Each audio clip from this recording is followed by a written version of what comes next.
यन्नेकेनैव कृपासुधा जलधरासारेण संसिञ्चति श्यामत्वं निजशोभया परवपुरध्यानेन यत्कौरतां तं रायोत्तरशब्दमुद्धृत निजं श्रीमन्मुकुन्दं भजे श्रीमद्गोपाललालं मृगमदविलसद्भालमालं कृतस्वामिन्या स्वस्मितास्यं ललितगतिलसन्मालगोपालबालम् वेणुविन्यस्तहस्तं रतिपतिमदलस्वर्णगात्रं सुनेत्रं रासक्रीडादिलोलं सुललितवसनं राधिकेशं नमामि। नमो नमस्ते विषभाय सात्वतां विदूरकाष्ठाय मुहुक्कुयोगिनां निरस्तसाम्यातिशयन राधसा स्वधामणि ब्रह्मणि नंसते नमः। श्रीमदाचार्यचरणं शरणं सर्वदेहिनां अशेषदोषदहनं मस्तके राजतां मम। प्रभो नंद कुमारो में स्वामिनी वृषभानुजा कृतार्थोहम न संशय। श्री मुकुंद गोपाल प्रभु के चरणों में नमन करते हुए परम आदरणीय काका जी के चरणों में नमन करते हुए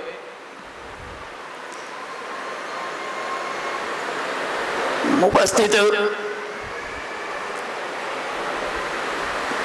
भगवत रागी वैष्णवजन,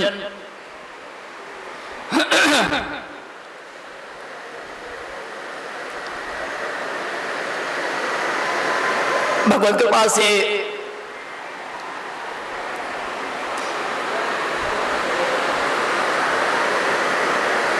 एकादशी सत्संग के अवसर पर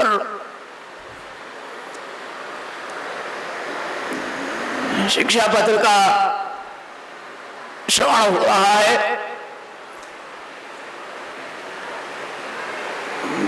तृतीय शिक्षा पत्र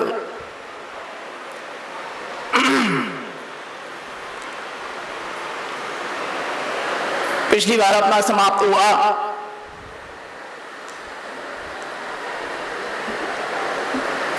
शिक्षा पत्र में सत्संग के साधक बाधक बताए गए। तत्पश्चात सत्संग क्या है, दुसंग क्या है, इसका लक्षण क्या है, इसको समझाया गया।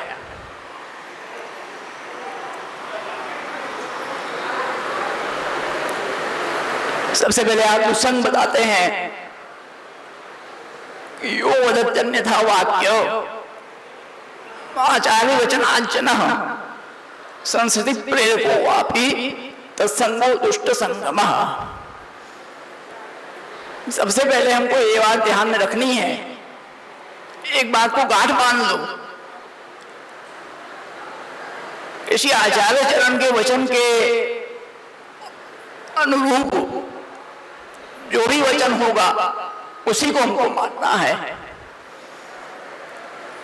श्री आचार्य चरण की आज्ञा के विपरीत अगर कोई वचन है तो चाहे किसी का भी हो, कुछ भी हो, उसको हमको स्वीकार नहीं करना है। फिर चाहे वो आप अपनी परंपरा में देखते हुए आए हो, आपके बाप दादा भी कर रहे हो, परंतु आपके अंदर उसकी समझ है और आप अगर उसको देखते हो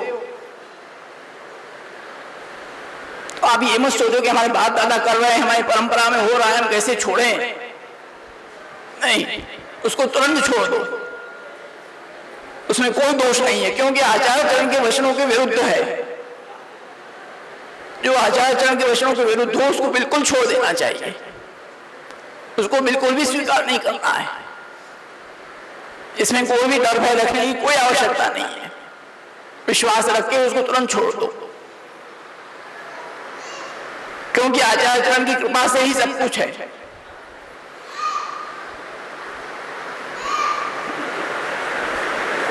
इसलिए स्पष्ट आज्ञा करते हैं आप कि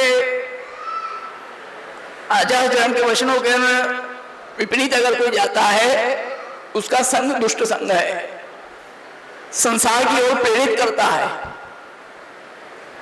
भाई संसार में आपको लगाता हो तो उससे भी बच के रहो, उसका संग मत करो। ये सब दुस्संग के लक्षण है।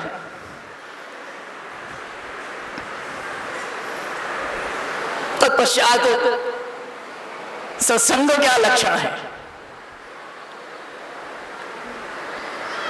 आप आज्ञा करते हैं यश कृष्ण रति नित्यम बोधयत प्रयोजनाम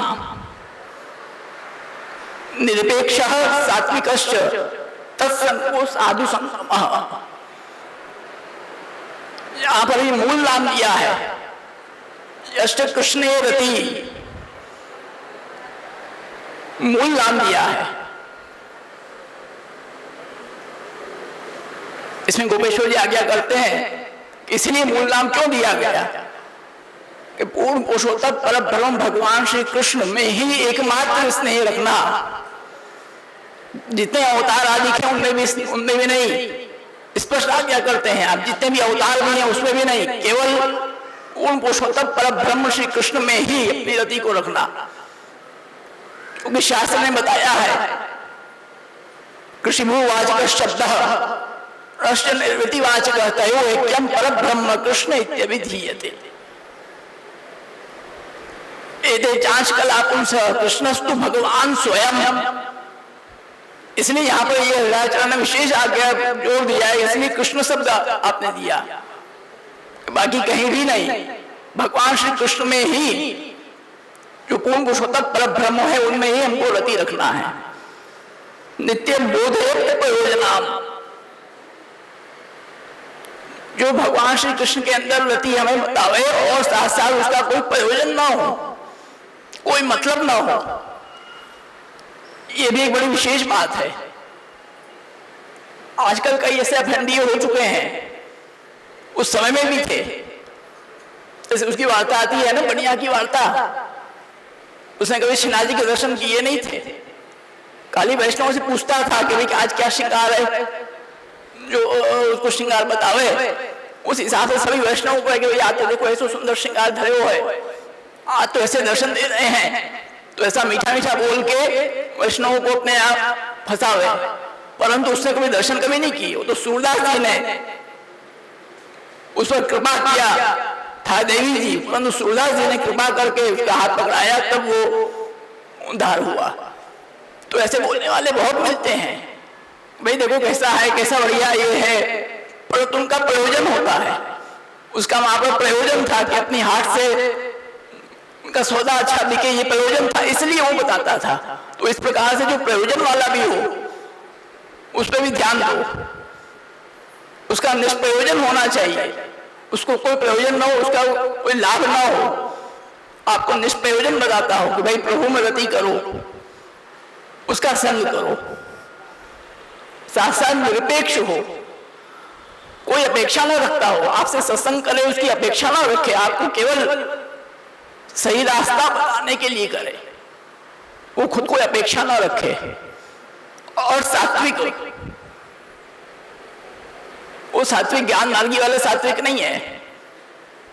आचार्य आज्ञा करते हैं कि सात्विक कौन है कि स्वभाव प्रकृत्यापेक्षया अधिकम विहितम अलौकिकम ये कुर्वन्ति ते सात्विका। स्वभाव प्रकृति की अपेक्षा अधिक विहित और अलौकिक जो करें वो है सात्विक, वो पुष्टि मार्गी सात्विक है। तो ऐसे जो व्यक्ति आपसे मिले उनका आप संग करो तो आपका इस मार्ग में प्रवेश होगा, आपको दुष्संग से आप बच सकते हो। इसलिए ये दोनों लक्षण हमें अपने अंदर उतार लेने हैं, किससे बचना है और किसमें लगना है। उसके बाद हमें निश्चित करना है कि एवं निश्चित सर्वेषु सुवेश्वन्य सुवा पुनः महाकुल प्रसूतेषु कर्तव्य सर्वन्यः कर्तव्य संग निर्णय। हमें निश्चित करना है कि हमें किससे सत्संग ग्रहण करना है, उसका निश्चित कैसे करें। उसमें आज्ञा करते हैं कि आप जो भगवती हो, जो श्री आचार्य चरण के अंदर नित्य दृढ़ भाव रखते हो, उनके एकमात्र चरणारविंद का भाव पकड़ के रखते हो, उन्हीं की आपको संग करना है, उन्हीं से आपको सत्संग प्राप्त करना है। इसमें आप आगे करते हैं कि बद्रीनाथ दास जी का प्रसंग देते हैं आप। बद्रीनाथ दास जी के जैसे विरल भक्त कोई नहीं हुए, उनके हृदय में सदा आचार्य चरण आप नित्य विराजते। आपकी ऐसी अटूट श्रद्धा, अटूट विश्वास, ऐसी आपकी दृढ़ स्नेह श्री वल्लभाचार्य चरण में। ऐसे व्यक्ति जो हों उन्हीं को हमको संग करना है, चाहे वो कोई बड़े से बड़ा काम में उत्पन्न भी हो, अगर वो भी हमको गलत बात बताए तो उसको हमको बात मानना नहीं है, उसमें घबराना नहीं है कि भाई ये बहुत बड़े आदमी हम इनको मना कैसे करें। नहीं, जो आपको लक्षण बताए गए हैं उसी के अनुसार आपको चलना है। वही निश्चित करना है कि आपको किसका संग करना है, किसका संग नहीं करना है।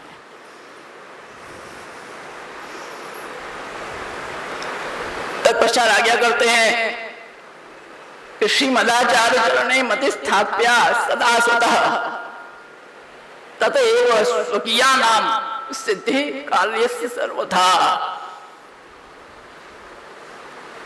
हम अपनी बुद्धि को एकमात्र श्री आचार्य चरण के चरणारविंद में ही लगावें, आगे कहीं भी नहीं लगावें। जैसे उस दिन बात उठी थी कि भाई अपनी मति बुद्धि दूषित हो जाती है, जरा सा दुस्संग मिलता है तो बुद्धि हमारी घूम जाती है। इसलिए ज्यादातर कहा जाता है कि भाई हमारी आप बुद्धि शुद्ध रखना, बुद्धि हमारी ठिकाने रखना। इसलिए हराचरण आज्ञा कर रहे हैं कि हमारी जो मति है उसको हम कहाँ स्थापित करें? आचार्य चरण के चरणारविंद में। जब हम अपनी मति को उसमें स्थापित कर देंगे, क्योंकि बुद्धि है वो तर्क करती है, तो तर्क कुतर्क आज कुछ भी सत्संग भी सुनोगे तो उसमें कुतर्क आएगा। कैसा क्यों है भाई? आपकी बुद्धि तर्क करेगी, परंतु अपनी बुद्धि को अगर आचार्य चरण के चरणों में लगाओगे तो वहां कुतर्क नहीं होगा। इसलिए अपनी बुद्धि को श्री वल्लभाचार्य चरण के चरणारविंद में स्थापित करना आवश्यक है, तो उससे आपका सत्संग दृढ़ हो जाएगा, फिर आपको कोई भटका नहीं सकता। और साथ साथ में ये बताया कि ये सब जो भगवत भाव है, हमारे अंदर जो भगवत भाव स्थित है, जो सत्संग हमारे अंदर स्थित है, उसको हमें किसके सामने कहना और किसके सामने नहीं कहना। ऐसा नहीं कि किसी के सामने भी अपने भावों को प्रकट करते नहीं। अवैष्णवत्व मंतव्यम तद विरुद्ध जनेष्वपि जीवेषु दोष वस्तु एवं तथा तस्साम्य वस्तुषु।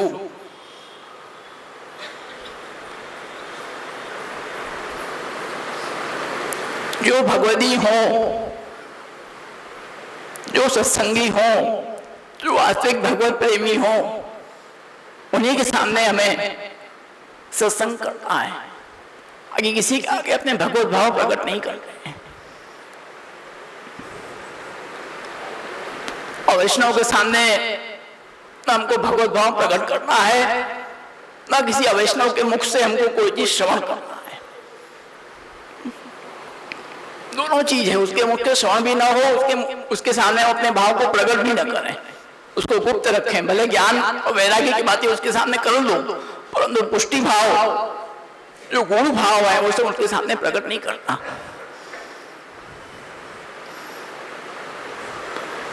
फिर आप राजन आज्ञा करते हैं बड़ी गंभीर, श्री कृष्ण श्रीमदाचार्य तथा श्री विठलेश्वर तथा लीलास्त्र सामग्री नैतस्याम्यम कदाचार। हमारे पुष्टि मार्ग में ये चार वस्तु मुख्य है। इसमें भी मूल नाम दिया श्री कृष्ण, सबसे पहले पूर्ण पुरुषोत्तर परब्रह्म श्री कृष्ण।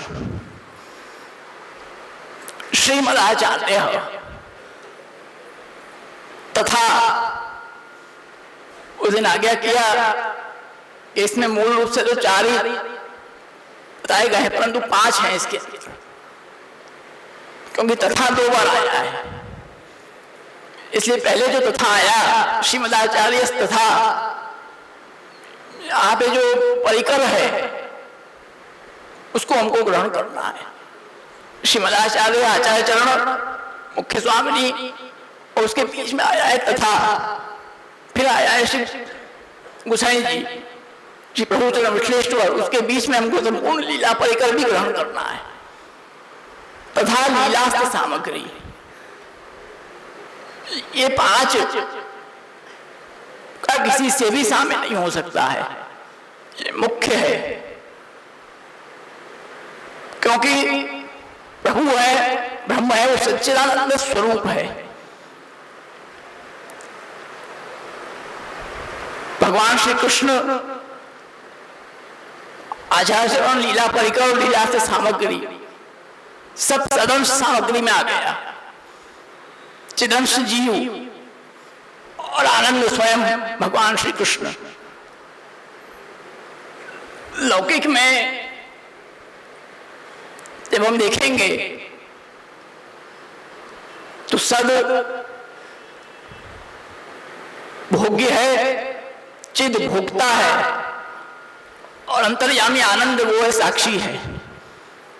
परंतु जब अलौकिक में हम देखेंगे तो सत और चिद दोनों भोग्य है और अंतर्यामी जो आनंद स्वरूप है वो भोक्ता है। और साक्षी कौन है? ऋषि आचार्य चरण, साक्षी स्वरूप। इसीलिए आपका प्रागट्य हुआ रूपम तत्प्रत्यात्मकम सौंदर्यम जगद्गतम, जो आता है स्त्री गुण भावात्मकम पुंरूपम च पुनस्तदंतर्गतम प्रावी विश्व प्रिय संश्लिष्टा उभयो बभौ रसमय कृष्णो यत् साक्षिकम। जो साक्षी स्वरूप, अगर साक्षी स्वरूप नहीं होता तो लीला का वो आनंद बताता कौन? भोक्ता भगवान है, चल चल अत्याचार चल ग्रहणात्, मूल भोक्तृ तो भगवान में स्थापित है और भगवान ने अपने क्रीडार्थ इस सृष्टि को उत्पन्न किया। तदात्मानम स्वयं कुरुत, अपने में से ही दूसरे को प्रकट किया। इस बात को ध्यान देना, बड़ा गंभीर श्लोक है। हमारे पुष्टि मार्ग में रसात्मकता क्यों है? क्योंकि प्रभु ने अपने क्रीडार्थ ही इस जगत को प्रकट किया। क्रीडार्थ आत्मनम इदम ते जगत कृतम ते, जो अपना इसमें स्वामित्व लगाते हैं वो कुबुद्धि है। तदात्मानम स्वयं कुरुत, स्वात्मानम द्वेधा पातयत, स्वयं अपने में से भी दो हुआ। भगवान अपने में से ही दो हुए। पतिश्च पत्नी चा भवत, श्रुति कह रही है, क्योंकि भोगार्थ सही केवल आसीत। हमारा सिद्धांत भी वही है, अद्वैत, एक ही था ब्रह्म। परंतु क्रीड़ा के लिए रमणार्थ से एकाकी न रमते द्वितीय में इच्छा, उसने द्वितीय की इच्छा क्यों की? अपने क्रीड़ा के लिए, अपने भोग के लिए। तो जितने भी ये संपूर्ण सृष्टि, चाहे सद हो कि चिद हो, ये सब का भोक्ता भगवान है। एकमात्र वही भोक्ते तो भगवान में ही है, कि किसी में नहीं है। परंतु जब उच्च स्थिति में हम विचार करें तब प्रभु चिदंश में अपना भोक्तृत्व स्थापित करके आप स्वयं भोग्य हो जाते हैं। वो विलक्षण वस्तु है, वो कृपा से कृपा करके आप हो जाते हैं। परंतु भोक्तृत्व तो मूल प्रभु में ही स्थित है। इसलिए श्री कृष्ण श्रीमदाचार्य तथा श्री विठलेश्वर संपूर्ण लीला परिकर आ गया तथा लीला की सामग्री, सब सामग्री आ गई। कुंज निकुंज वन उपवन, श्यमना जी, गिरिराज जी, सब जितना लीला स्थली है, जितना लीला के पात्र हैं, सिंहासन है, खंड पाठ है, चौकी है, सामग्री, सब कुछ सब इसमें आ गया। सब अलौकिक है और इनका सामने कहीं भी नहीं है। और गंभीर श्लोक है, बड़ा सुंदर भाषा ने इसे विवेचन किया है। संपूर्ण भोग्य के भोक्ता, भोग्य क्या है, भोक्तृत्व किसमें स्थापित है, संपूर्ण आपने इसके अंदर उसको भर दिया है। सब कुछ इतने श्लोक में आपने एक श्लोक में सब कुछ बता दिया कि क्या व्यवस्था है पूरी। तत्पश्चात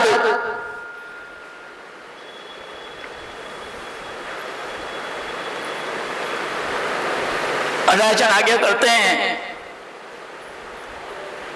कि सामुख्य भोजनम नहीं हो जायते बाह्य धर्मतः एको भी दोष सुदृढ़ सर्वम नाशेति त्वम। उसके पहले बताया गया कि भाई हमें एक दुस्संग के छींटे से भी बच के रहना है। इस प्रकार से दूध है, उसमें अगर विष का एक बूंद भी पड़ जाए तो संपूर्ण दूध खराब हो जाएगा। दुस्संग है कि विष की बूंद की तरह है। हम कितना भी सत्संग करें, अगर एक बूंद भी अगर दुस्संग हमें पड़ गया तो सब सत्संग हमारा खराब हो। इसलिए उससे बच के रहो। बचना हमें है, सामने वाले को नहीं बचना है। सत्संगी को बचना है, दुस्संगी को बचने की आवश्यकता नहीं है, क्योंकि उसको क्या बचना है। जैसे अपरस में होते हैं तो अपरस वाले को बचना पड़ता है, छुआ वो तो बचता है, वो तो निकलता है, छुआते हुए निकल जाएगा। बचना किसको पड़ेगा? अपरस वाले को।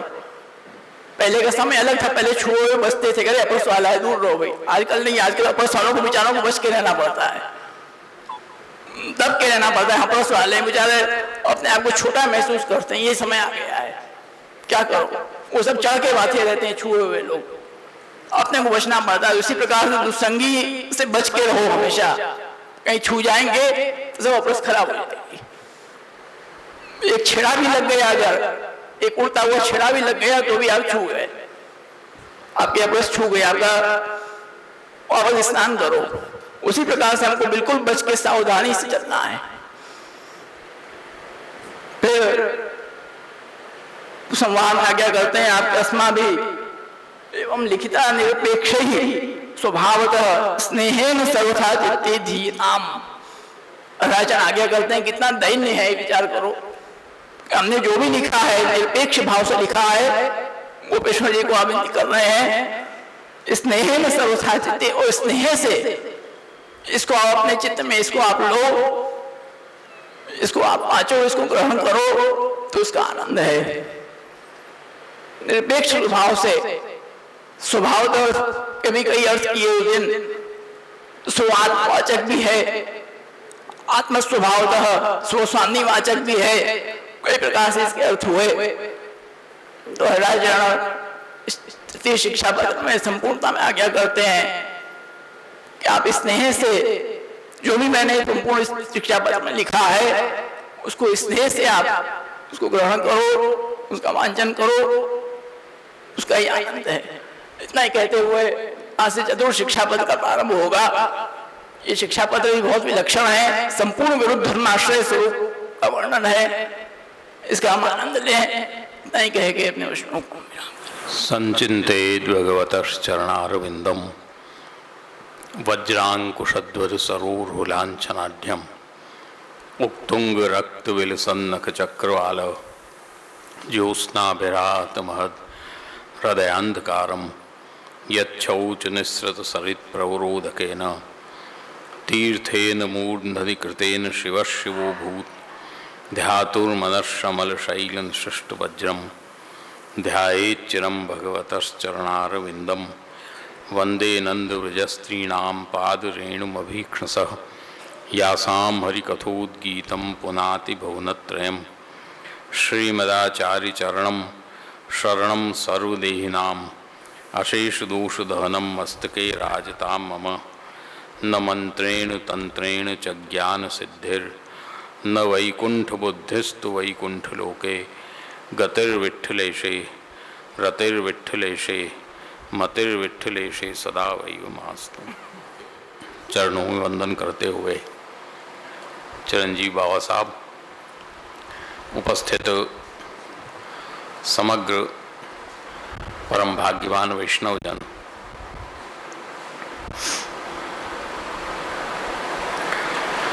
जैसा कि अभी बाबा साहब ने कहा,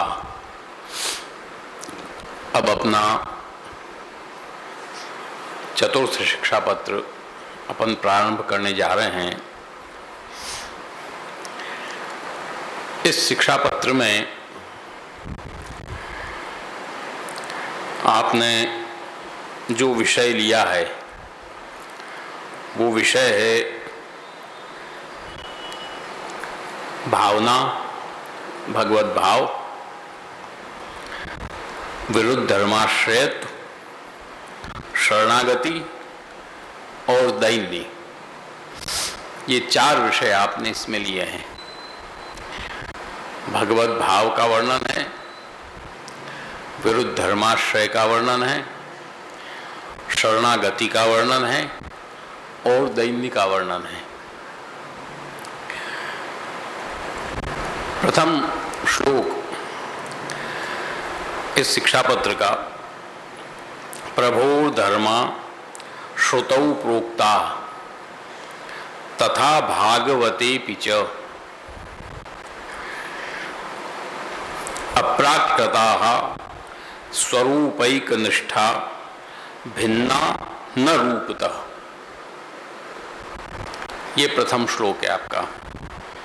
सीधा सीधा अर्थ इसका करें तो प्रभो धर्मा, प्रभु के जो धर्म हैं वो श्रुतौ प्रोक्ता, वेद में बताए गए हैं, तथा भागवते पिच, श्रीमद् भागवत में भी बताए गए हैं। अप्राकृता, वे धर्म कैसे हैं? अप्राकृत हैं, प्राकृत नहीं है। और स्वरूपैक निष्ठा, स्वरूप में एक निष्ठ हैं। भिन्ना न रूपतः, भगवत स्वरूप से भिन्न नहीं है। ये इसका सीधा सीधा एक अर्थ है।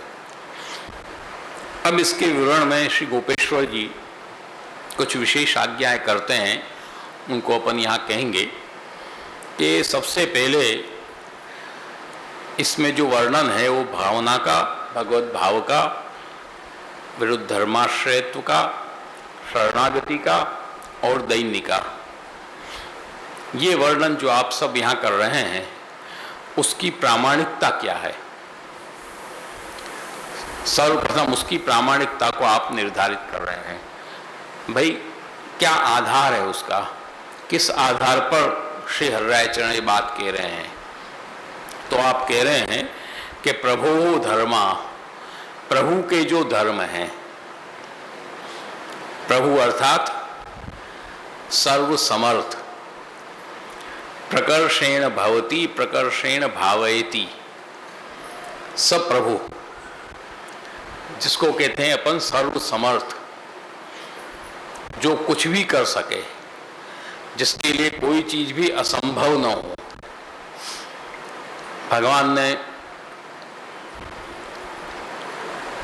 16,000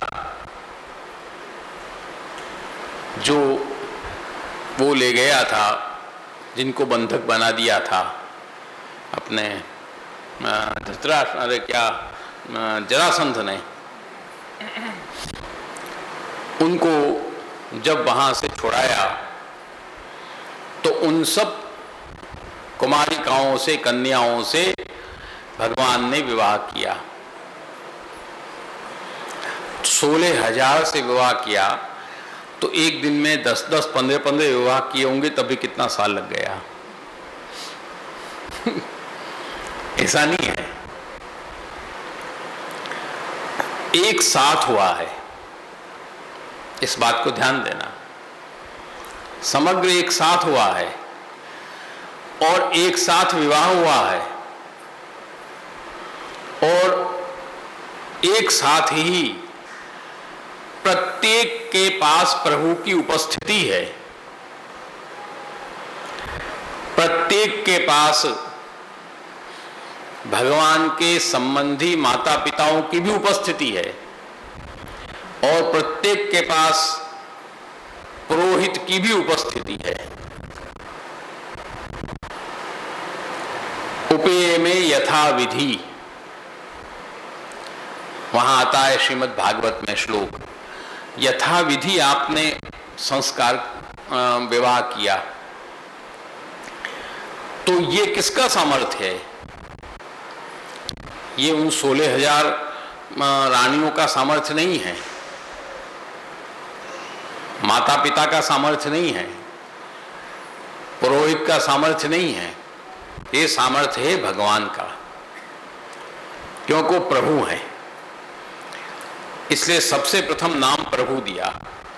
प्रभु धर्मा श्रुतौ प्रोक्ता, ऐसे सर्व सामर्थ्यवान जो अपने प्रभु हैं, जो कुछ भी कर सकते हैं, उनके लिए कोई चीज असंभव नहीं है।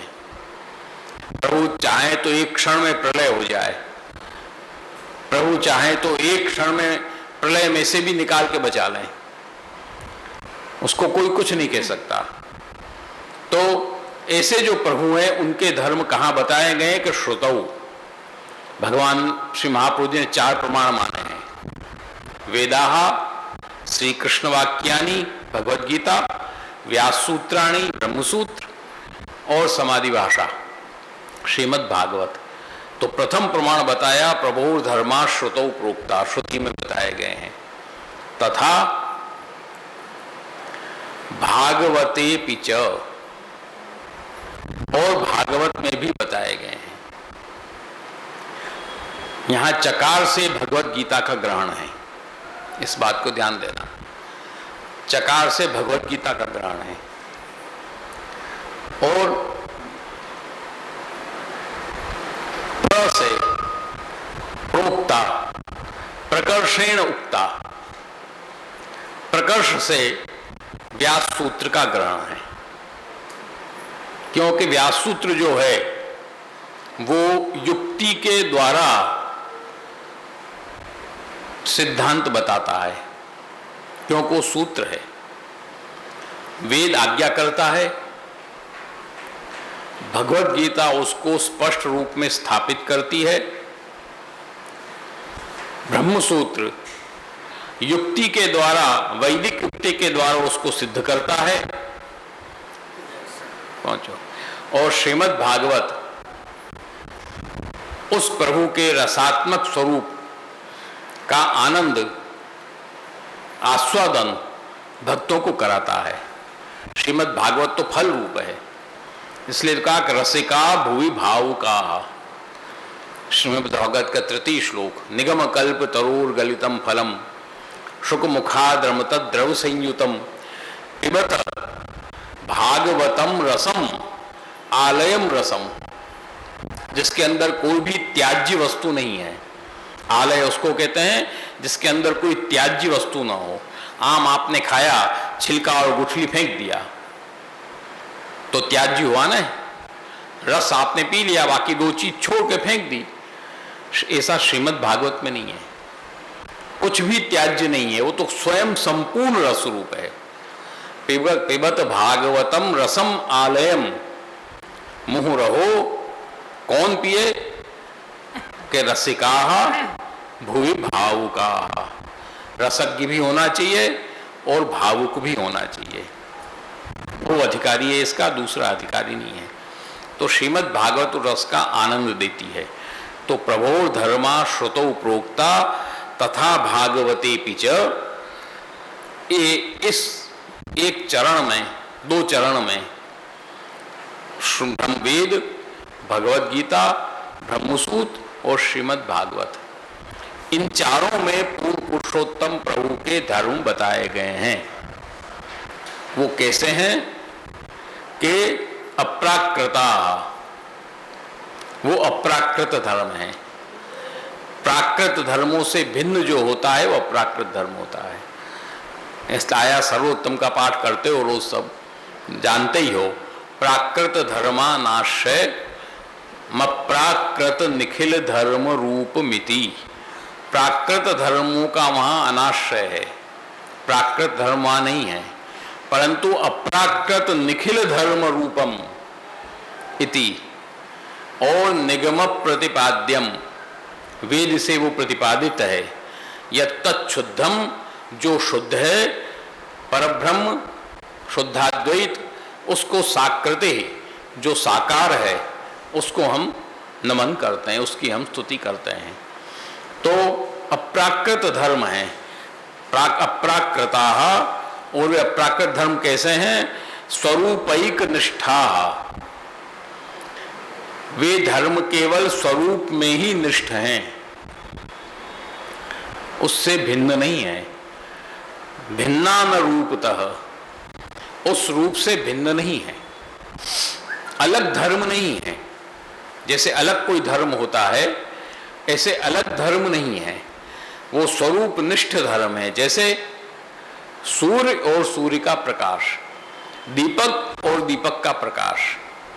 सूर्य है, सूर्य का धर्म क्या है? प्रकाश। सूर्य का धर्म प्रकाश है ना, वो सूर्य से अलग है क्या? वो सूर्य से अलग है? सूर्य है वही प्रकाश है, प्रकाश है वही सूर्य है। परंतु प्रकाश को तुम सूर्य नहीं कह सकोगे, प्रकाश को तुम सूर्य नहीं कह सकोगे, उसको सूर्य का प्रकाश ही कहना पड़ेगा।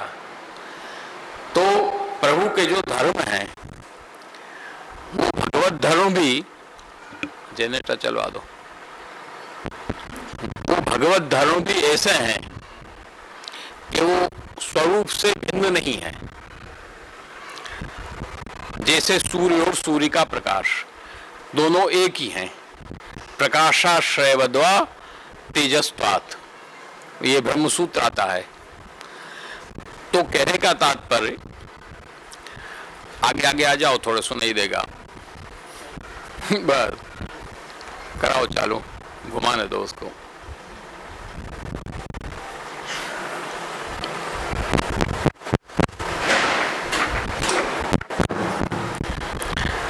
तो इस तरह से आपने जो अप्राकृत धर्म है प्रभु के, वो सब वेद, भगवत गीता, ब्रह्मसूत्र, श्री महाभागवत में बताए गए हैं, उन्हीं का आप यहाँ आगे वर्णन कर रहे हैं।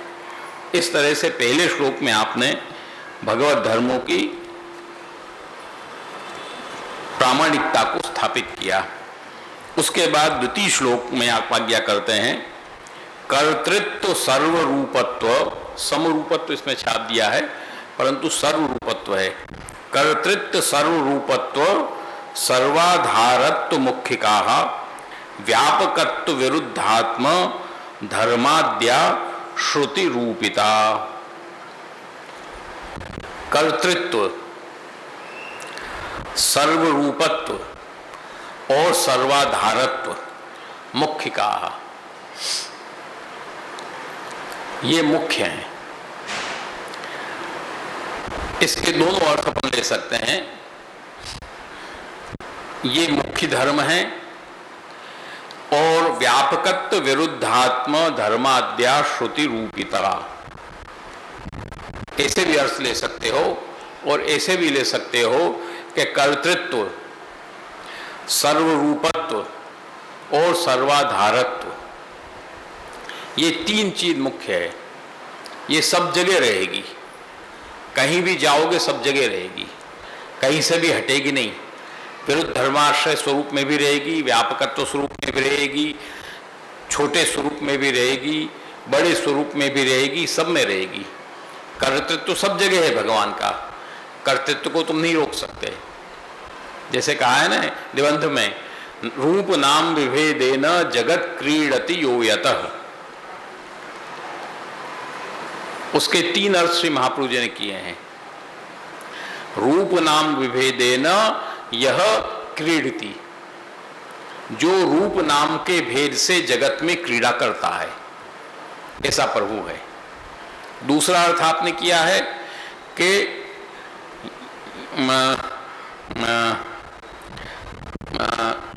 रूप नाम विभेदेन यो जगत, रूप नाम के भेद से जो स्वयं जगत के रूप में है, वो भी तो प्रभु ही है। प्रपंच वो भी तो प्रभु है। प्रपंच का मतलब पंचायत नहीं हो, प्रपंच का मतलब पृथ्वी जल तेज वायु आकाश, इनका पंचीकरण।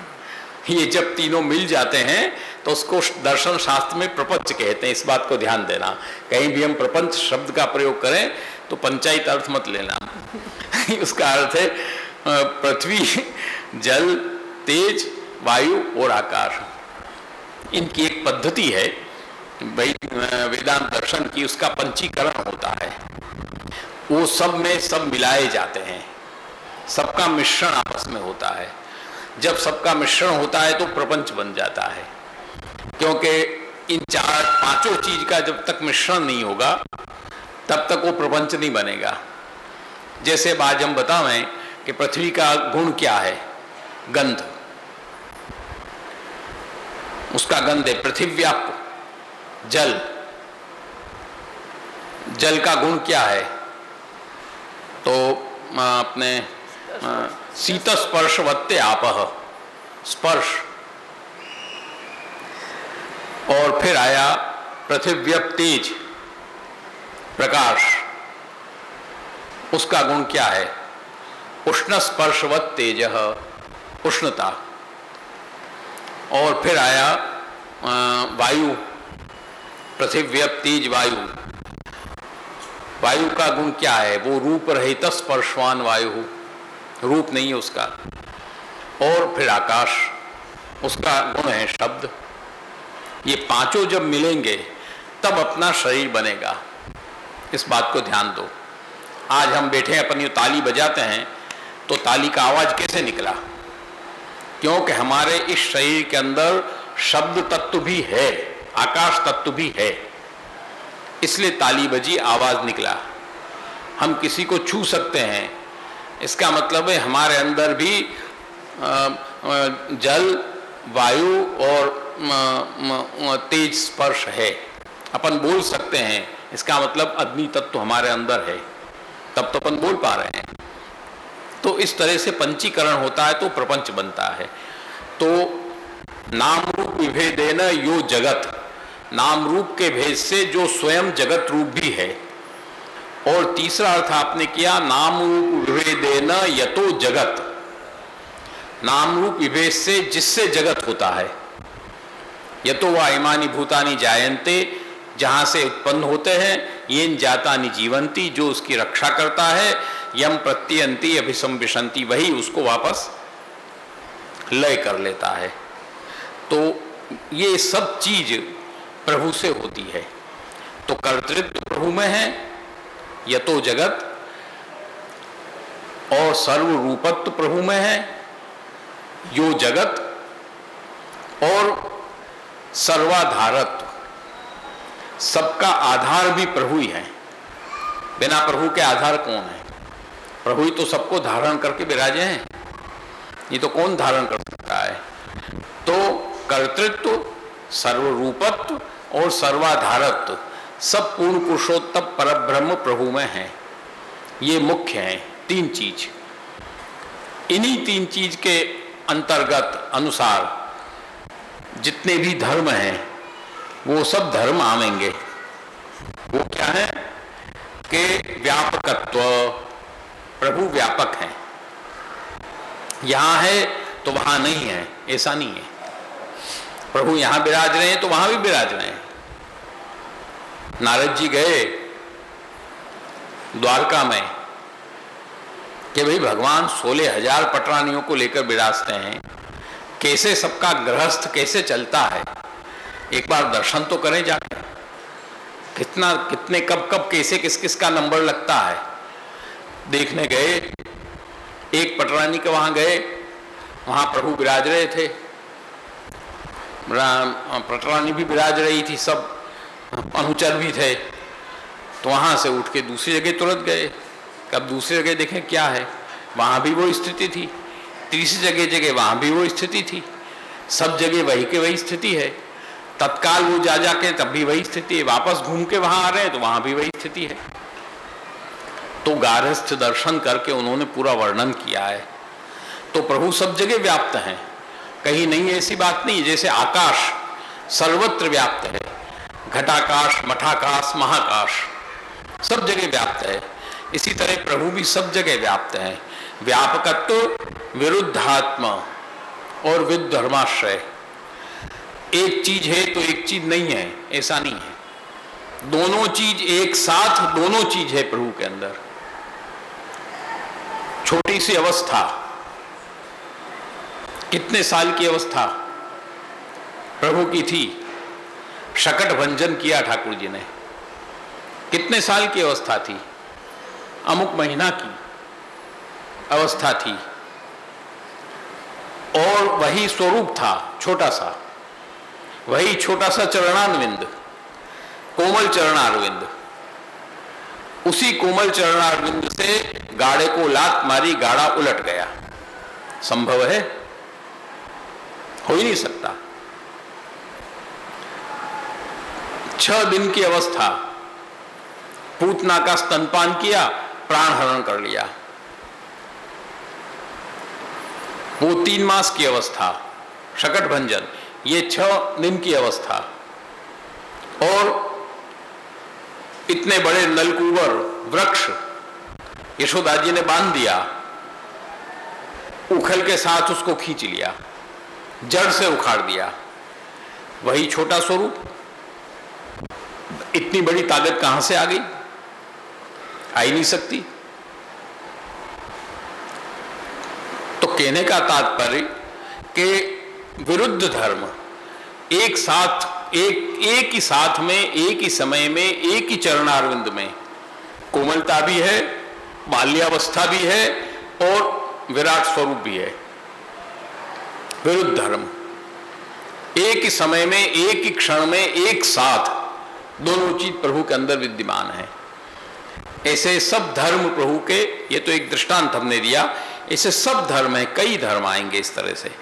तो इस तरह से कई धर्म आपके अंदर विराजमान हैं। उसके बाद कहा ऐश्वर्याद्या अंतरंग धर्मा भागवते तथा तेपि स्वरूप भेदेन मर्यादा पुष्टि भेदतः सर्वेपि च विभद्यन्त इति श्रीमद् प्रभोर्वचः अतोत्र पुष्टि मार्गीय मंत्ररंगम विशेषतः। ऐश्वर्य, वीर, यश, श्री, गुण, ज्ञान और वैराग्य, ये जो 6 धर्म हैं, ये अंतरंग धर्म है प्रभु के। तो ऐश्वर्याद्या अंतरंग धर्मा वे भी भागवत में बताए गए हैं। वो भी स्वरूप भेदेन मर्यादा पुष्टि भेदतः, ये मर्यादा स्वरूप में भी आएंगे, पुष्टि स्वरूप में भी आएंगे। भगवान राम में भी थे, श्री कृष्ण में भी थे। राम में थे वो मर्यादा स्वरूप से थे, मर्यादा धर्म है, प्रभु में है, ठाकुर जी में पुष्टि धर्म है। दोनों धर्म एक साथ चलेंगे, मर्यादा स्वरूप में मर्यादा रूप से, पुष्टि स्वरूप में पुष्टि रूप से। अतोत्र पुष्टि मार्गीयम अंतरंग विशेषतः, यहां पर विशेषतः पुष्टि मार्गी धर्मों का वर्णन किया जा रहा है। जैसे प्रभु वहां पधारे, दोनों चीजें देखना। जैसे प्रभु पधारे कंस को मारने के लिए मथुरा, तो वहां जब प्रभु प्रवेश कर रहे हैं, ये मर्यादा धर्म है। वहां पर विरुद्ध धर्माश्रय स्वरूप के दर्शन हुए हैं। मल्लानाम अशनिर्नाम नरवर स्त्रीणाम स्मरो मूर्तिमान गोपानाम स्वजनो सताम क्षितिभुजाम शास्ता स्वपित्रो शिशो मृत्युर्भोजपते विराट विदुषाम तत्तम परम योगिनाम वृष्णीनाम पर देवितीत विदितो रंगम गतस्साग्रज। वहां 10 रस प्राप्त हो गए भगवान के अंदर। मल्लानाम, जो मल्ल थे, युद्ध करने वाले, उनको क्या दिखाई दिया? वज्र के समान श्रेयंग है इनका, कठोर वज्र जैसा श्रेयंग है 11 साल की अवस्था, वज्र के समान कठोर श्रेयंग है इनका। मल्लानाम अशनि नृणाम नरवर, राजा लोग थे, उनको क्या दर्शन हुए कि भाई ये तो नरवर, मनुष्यों में कोई श्रेष्ठ मनुष्य है, श्रेष्ठ पुरुष है। स्त्रीणाम, जो वहां की द्वारका की स्त्रियां थी, उनको क्या दर्शन हुए? स्मरह, साक्षात कामदेव के दर्शन हुए। मूर्तिमान, गोपानाम, गोपों को क्या दर्शन हुए? स्वजनः, ये हमारा मित्र है। सताम क्षितिभुजाम शास्ता, राजाओं को दर्शन हुए कि शासन करने वाला राजा है। स्वपित्रो, माता पिता को क्या दर्शन हुए? शिशु, बालक हैं छोटे से। सबको अलग अलग दर्शन हुए। स्वरूप एक, समय एक, स्थान एक, काल एक, परंतु दर्शन सबको अलग अलग, उसी स्वरूप में अलग अलग दर्शन है।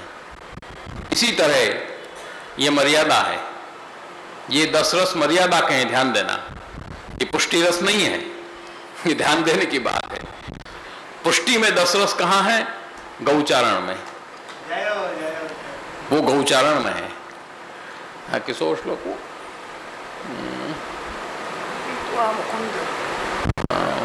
नहीं, वो सर्वास्व कहीं है, भूल रहे हैं। तम, हाँ, तम गोररथ छुरित कुंतल बद्ध बरह वन्य प्रसून वनितोत्सव चारु कर्ण, है ना, भूल रहे हैं अभी। गोचारण में जब प्रभु पधारे तब गौरथ से जो आप भरे हुए थे और वो स्वरूप के जब सबको दर्शन हुए, वहां जो भिन्न भिन्न दर्शन हुए हैं सबको, वो पुष्टि 10 रस हैं। ये मर्यादा के 10 रस हैं, वो पुष्टि के 10 रस हैं। वहां पुष्टि धर्म प्रकट हुए, वहां मर्यादा धर्म प्रकट हुए। स्वरूप एक ही है, दोनों धर्म अलग अलग प्रकट हुए, क्योंकि वहां मर्यादा स्थान है मथुरा, ये पुष्टि स्थान है गोकुल, और गौचारण है, तो वहां ये प्रकट हुए। इस तरह से ये सब धर्म और सब रस एक ही स्वरूप में, एक ही साथ, एक ही समय में, एक ही काल में विद्यमान रहते हैं। उसके बाद आप आज्ञा करते हैं, विरुद्ध धर्माश्रयत्वम स्वसुखाय विचारेत प्रभु कुमार एवास्ति व्रजे मातृपदांकगः श्री भागवत वाक्येन कौमारम जहतुर्व्रजे व्याख्यातम च तथैवास्मद् आचार्यै विवृतावपि। विरुद्ध धर्माश्रयत्वम, जो प्रभु का विरुद्ध धर्माश्रयत्व है, ऐसा जो स्वरूप है, उसको हमको चिंतन करना है, स्मरण करना है। तो विरुद्ध धर्माश्रयत्वम स्वसुखाय विचारेत। क्या विचार करना है? स्व नाम आत्मसुखाय, यहां इस बात को देना, स्व शब्द आत्मवाचक है, आत्मसुखाय विचारेत। क्या विचारना है? प्रभु कुमार एवास्ति, प्रभु तो कुमार ही है। इस बात को ध्यान दो, पहले भी हमने बात कही थी, आज पुनः कह रहे हैं कि जब तक प्रभु की बाल लीला हम नहीं समझेंगे, तब तक हमको कौमार लीला समझ में नहीं आ सकती। बाल लीला समझने पर ही कौमार लीला समझ में आएगी, नहीं तो नहीं आ सकती। इसलिए अपने यहां श्री महाप्रभु जी ने बाल भाव से ही सेवा रखी है। ये बात बड़ी समझने की है, गंभीर विषय है। बाल भाव से ही सेवा होगी। जानीत परमम तत्वम यशोदो संग लालितम, श्री गोसाई जी ने कहा, जानीत परमम तत्वम, गोपिका रमण, रमणम कैसा नहीं कहा, यशोदो संग लालितम, श्री यशोदा जी के उत्संग में अर्थात गोद में खेलने वाले को परम तत्व जानो। बाल लीला ही मुख्य है, वहीं से हमको आगे बढ़ना है, बाकी नहीं बढ़ सकते। क्यों? कि प्रभु कुमार एवास्ति व्रजे मातृपदांकगः, प्रभु कुमार ही है व्रजे, व्रज में, मातृपदांकगः, माता के अंक में खेलने वाले, विराजने वाले। कुमार स्वरूप से ही प्रभु की सेवा हमको करना है, भावन किशोर भावना का करना है। सेवन तो बाल लीला से ही करना है। श्री भागवत वाक्य न, इसमें भागवत वाक्य का प्रमाण है। क्या है कि कौमारम जहतुर्व्रजे, कौमार अवस्था को आपने व्रज में ही छोड़ दिया, स्थापित कर दिया, वहां से आप पधारे नहीं हैं। जो प्रभु का कौमार्य स्वरूप था, कौमार्य स्वरूप जो है, था नहीं, कुमार स्वरूप जो है, वो व्रज में ही आपने स्थापित कर दिया, फिर आप बाहर पधारे। इसलिए शुद्ध पुष्टि स्वरूप अपने व्रज का है, द्वारकास्थ भी नहीं है, मथुरास्थ भी नहीं है। शुद्ध पुष्टि स्वरूप तो ब्रज का है। जहतुर्व्रजे व्याख्यातम च तथैवास्म दाचार्य विवृतौ अपि। उसी प्रकार से श्री हमारे आचार्य चरण ने भी अपनी विवृति सुबोधनी जी में भी उसी तरह से आपने व्याख्या भी की है। इसलिए हमको उसी रूप में उसी स्वरूप को स्वीकार के चलना है।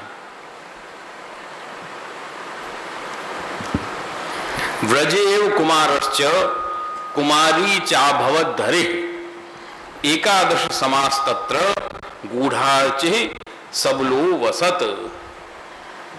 एतद् वाक्यम मिश्र रूपम कुमारक केवलो हरे सामग्र्यापि तथैवास्ति यतो गोप्य कुमारिका। यहां तक ही करेंगे आज। यहां पर यह श्लोक बहुत गंभीर है। ब्रजेव कुमारश्च, ब्रज में ही प्रभु कुमार स्वरूप है। और कुमारी चा भवत, कात्यायनी कुमारिकाएं, वो कुमारिकाएं हैं। एकादश समास तत्र गूढ़ार्चित सबलो वसत, ये श्रीमद् भागवत का ही वचन है, उसको आपने यहां संग्रहित किया है। ये तृतीय स्कंध में आता है। एकादश समास तत्र गूढ़ार्चि सबलो वसत। 11 साल ही क्यों आप ब्रज में विराजे, 12 साल क्यों नहीं विराजे, 13 साल क्यों नहीं विराजे, 15 साल क्यों नहीं विराजे। अपने यहाँ जितना भी श्री महाप्रभु जी ने प्रकरण विभाग के अंतर्गत श्रीमद् भागवत के भी जितने स्कंध हैं, जितने अध्याय हैं और उसके जितने श्लोक हैं, उन सब के भी संख्या तात्पर्य भी निश्चित किए हैं। ऐसे ही नहीं है, इस बात को समझने की है। सबका संख्या तात्पर्य है। इतना क्यों है? 87 अध्याय क्यों है? अपने 10वें स्कंध के 3 क्षेपक हैं, तब 9 अध्याय होंगे। 87 अध्याय क्यों हैं? एकादश के 31 अध्याय क्यों हैं? सबके संख्या तात्पर्य आपने निर्धारित किए हैं। वो प्रकरण विभाग को देखो तब मालूम पड़े। तो यहां पर भी 11 साल ही आप ब्रज में क्यों विराजे? जैसे गिरिराधरण आपने 7 दिन तक ही क्यों किया? हमने गिरियाग में खोला है इसका। 8 दिन तक क्यों नहीं किया? 4 दिन में क्यों नहीं हुआ? भाई 4 दिन में इंद्र को हरा देते। 10 दिन तक इंद्र क्यों नहीं लड़ा? 7 दिन के बाद इंद्र क्यों लड़ना बंद कर दिया? इन सब का तात्पर्य है भगवान के 6 धर्म और 1 धर्मी।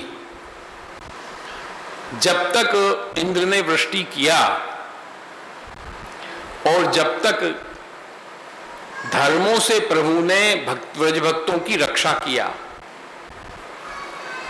तब तक तो इंद्र वृष्टि करता रहा।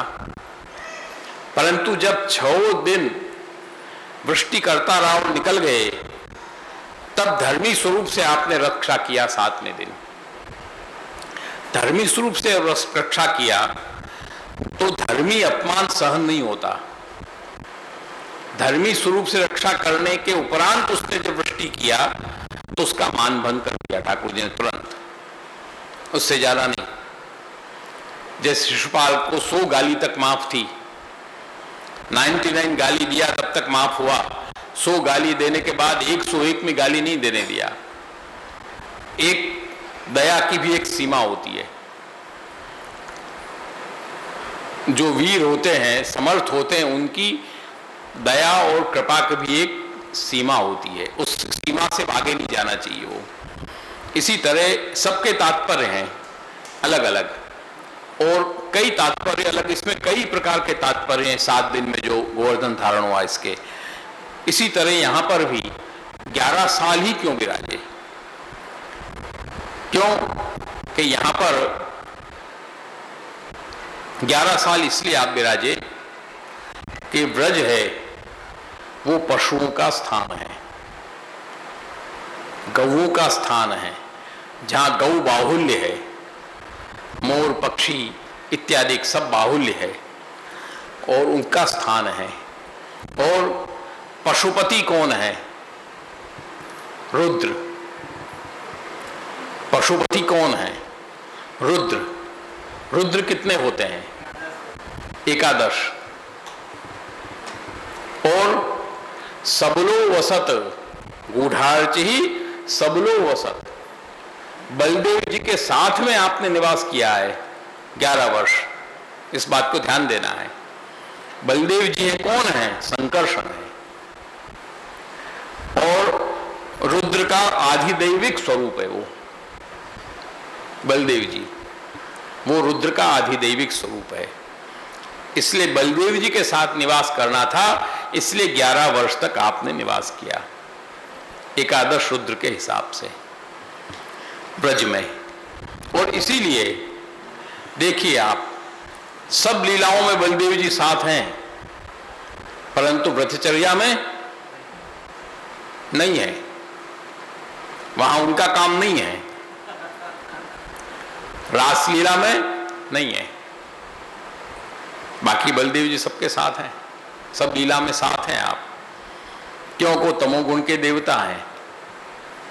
रोदुस्तुस्तरम राजन, कृष्ण दर्शन लाल लाल सा, वहां इसका वर्णन वहां जाकर मिलेगा। तो यहां पर 11 वर्ष, इसलिए आप इसका बड़ा सुंदर विश्लेषण तृतीय स्कंद सुबोधनी जी में है।